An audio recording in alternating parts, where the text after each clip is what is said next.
कपड़वंज में मुल्ला नबू भाई करके एक शख्स थे।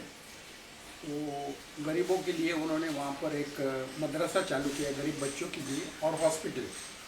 तो सैयदना की तरफ से उनको कहा गया कि भाई ये बगैर रज़ा से तुमने, क्योंकि हर चीज़ उनकी रज़ा के बगैर होती नहीं थी, तो तुमने बगैर रज़ा के ये मदरसा और हॉस्पिटल शुरू किए हैं, इसलिए इसे फ़ौरन बंद कर दिया जाए। तो उन्होंने नहीं कहा कि भाई ये एक अच्छा काम है, नेक काम है, और इस नेक काम के लिए रज़ा की कोई ज़रूरत नहीं पड़ती, ऐसा मेरा ख्याल है। तो उनकी बारात हो गई।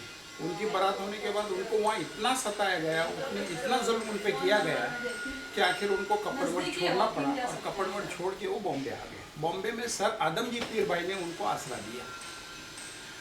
उनके दो बच्चे थे, एक मुल्ला याया भाई और एक मुल्ला अब्दे अली।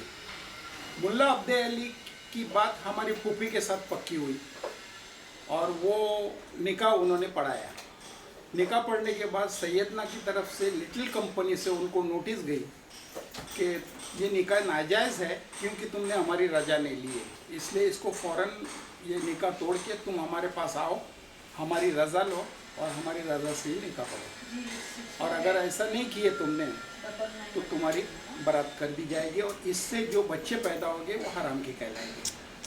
तो उन्होंने ये बात को मानी नहीं और उनको भी इतना तकलीफ दिए, और उस वक्त लिटिल कंपनी से नोटिस जो दिए थे तो उसका जवाब मालेगांव के सब दोस्तों ने मिलके, यानी उनके जो मुल्ला याया भाई के जो दोस्त लोग थे उन्होंने सब ने मिलके एक जवाब तैयार किया कि ये जो निकाह हुआ है वो शरीयत के हिसाब से हुआ है, इसमें कोई शरीयत की यानी नाफरमानी नहीं हुई है, और तुमने जो नोटिस दिए वो शरीयत के खिलाफ दिए, तो तुम हमारी क्या बारात करते, आज से हम तुम्हारी बारात करते और तुमको हम इस्लाम से खारिज करते। ऐसा करके सैयदना से वो ग्रुप अलग हुआ, जिसका नाम रखा गया दाऊदी बोरा रोशन ख्याल जमात 1922 में।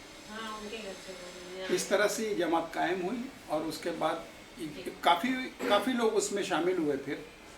और वहाँ पहले तो मुल्ला याया भाई ने सब नमाज वगैरह का सिलसिला शुरू किया। मालेगांव में मदरसा बदरिया शुरू हुआ बच्चों की तालीम के लिए, और उसके बाद मौजूदा सैयदना के मामू इस्माइल लुकमानी साहब वो मालेगांव आए और उन्होंने हमारे यहाँ सब वायज़ मजलिस वगैरह सब शुरू किया। और उसके बाद ये सफियापा जो अभी उनके वालिद सादिक अली, मुल्ला सादिक अली साहब, उन्होंने वो सिलसिला जारी रखा और उसके बाद चलते आया और आज हमारे यहाँ हमारे जो मुल्ला है, मुल्ला मेहदी, प्रोफेसर मेहदी हसन, वो सब ये दीनी उम्र ले चला रहे हैं। अब रहा मेरा सवाल, तो मेरे वालिद साहब यहाँ 1957 में सैयदना के उम्मीदवार के खिलाफ उन्होंने कॉरपोरेशन का इलेक्शन लड़ा। उनका कहना सिर्फ ये था कि कौम के लोग जिस उम्मीदवार को पसंद करेंगे उसी को तुम उम्मीदवारी दो, लेकिन उन्होंने अपने तौर पे जिसको खड़ा रखना था खड़ा किया, और उसके खिलाफ फिर मेरे वालिद साहब खड़े हुए तो उनको काफ़ी यानी उन पर जुल्म हुए। आखिर वो मालेगांव बसाया उन्होंने और वहाँ से तहरीकें शुरू जारी रखी। 1963 में सैयदना ताहिर सैफुद्दीन जब मालेगांव आए, अभी मौजूदा दाई जो है मोहम्मद बुरहानुद्दीन, वो उस वक्त माजून के रुतबे में थे, वो दोनों वहाँ मालेगांव आए, तो उस वक्त उनको इस तरह से उनका विरोध किया गया है वहाँ कि वो ज़िंदगी भर के लिए उन्होंने वहाँ कसम खा ली और बेटे को भी कहा कि आप हर जगह जाना लेकिन मालेगांव कभी मत जाना, क्योंकि वहाँ काफ़ी मुस्लिमों ने भी हमको काफ़ी साथ दिया था उनकी ये सब बिदतों के खिलाफ। सजदा करवाते हैं, वो हाथ चुमवाते हैं, पैर चुमवाते हैं, और उनकी हर बिदत हमने वहाँ लिटरेचर के द्वारा सब बाहर पेश करे, तो वो हिसाब से उन्होंने हमारे को काफ़ी मुसलमानों ने वहाँ साथ दिया। और इस तरीके से हर तहरीक में यानी हम लोग आगे रहे, और वो हमारी तहरीक से डरते भी काफ़ी है, ख़ास करके कोठार वाले जो है मालेगांव से काफ़ी घबराते हैं। और मालेगांव में एक मस्जिद केस करके, वो मस्जिद में हम लोग को आने नहीं देते थे, हमने मालेगांव को यानी उसके खिलाफ उनके उसमें मस्जिद केस किया।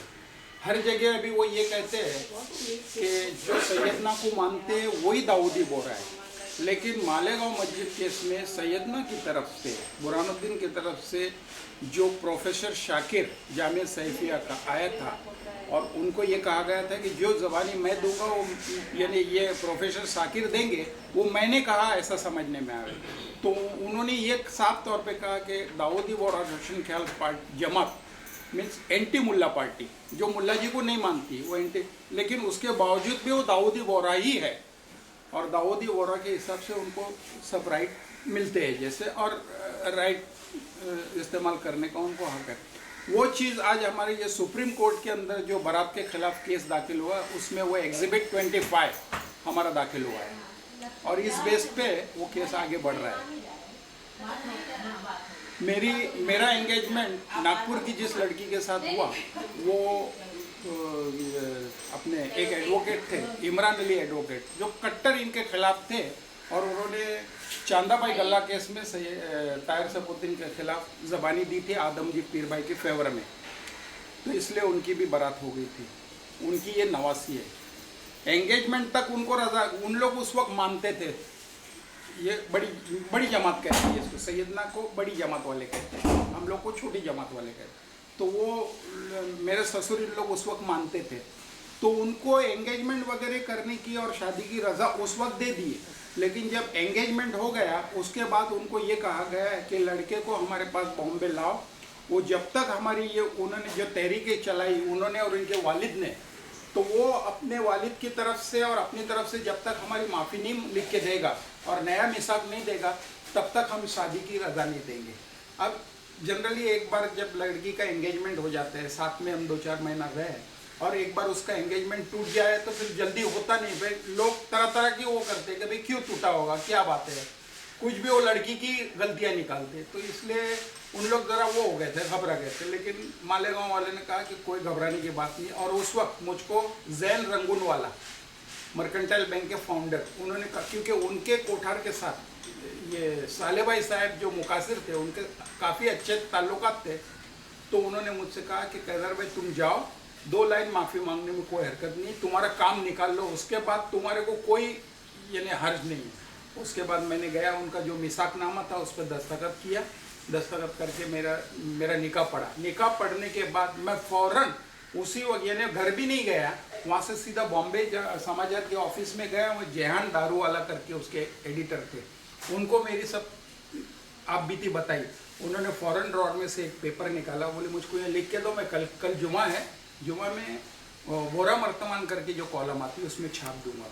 उन्होंने उसमें छापे, और दूसरे दिन मुकासिर साहब ने रंगून वाले को फ़ोन किए कि भाई ये क्या, कल उसने माफ़ी मांगेगा और आज ये ऐसा। तो उन्होंने कह दिया कि भाई तुम उनसे ही डायरेक्ट बात करो। तो उनके जो दीवान थे शेख अब्दुल तैयब यमानी, उसने मुझको फ़ोन किया कि कैदर भाई कल के कल तुम आए और आज ये तुम्हारा ईमान ख़राब कर दिया। मैं बोला ईमान ख़राब नहीं किया, कल ख़राब हुआ था, आज दुरुस्त हो गया। मैं बोला मेरा ईमान अब दुरुस्त होगा, और मुझको ये सिर्फ लड़की वालों को तकलीफ ना हो इसलिए मैंने ये काम किया, बाकी मेरा तुम्हारी जमात से कोई लेना देना नहीं है। और मेरी जो तहरीक है, मेरा जो मानना है कि इन पे नस नहीं हुई, नस से जली से ये सैयदना 46 के बाद नहीं है, यही मेरा अकीदा है और वो कायम रहेगा।